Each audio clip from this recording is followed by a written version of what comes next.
Lavoro declinato in tutti i suoi aspetti, dal precariato alla sostenibilità ambientale, perché per salvaguardare l'occupazione le aziende devono essere sostenute nella transizione ecologica. Sono oltre 600 i delegati sindacali della Fiam CGIL impegnati a Padova per la 3 giorni del 28° congresso nazionale che si svolge nel nuovo centro congressi. Noi pensiamo che questo congresso serve innanzitutto a rimettere al centro l'industria del nostro paese.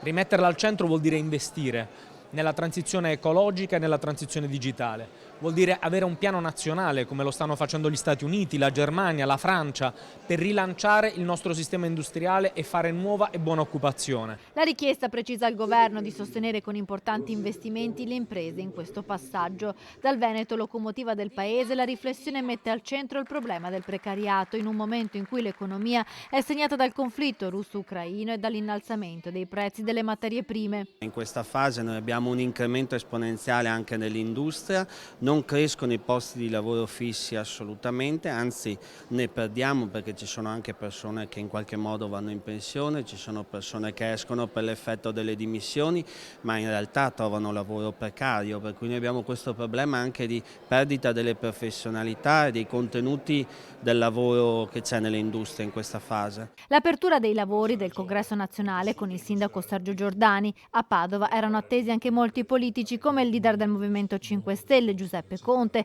e due dei candidati alla segreteria del PD Elly Schlein e Stefano Bonaccini, ma non sono arrivati. Presenti invece in sala il deputato del PD Giuseppe Provenzano e quello di Sinistra Italiana Nicola Frattoianni, che ha demolito il disegno di legge sull'autonomia. Siamo di fronte a un provvedimento che andrebbe chiamato col suo vero nome, cioè lo Spacca Italia.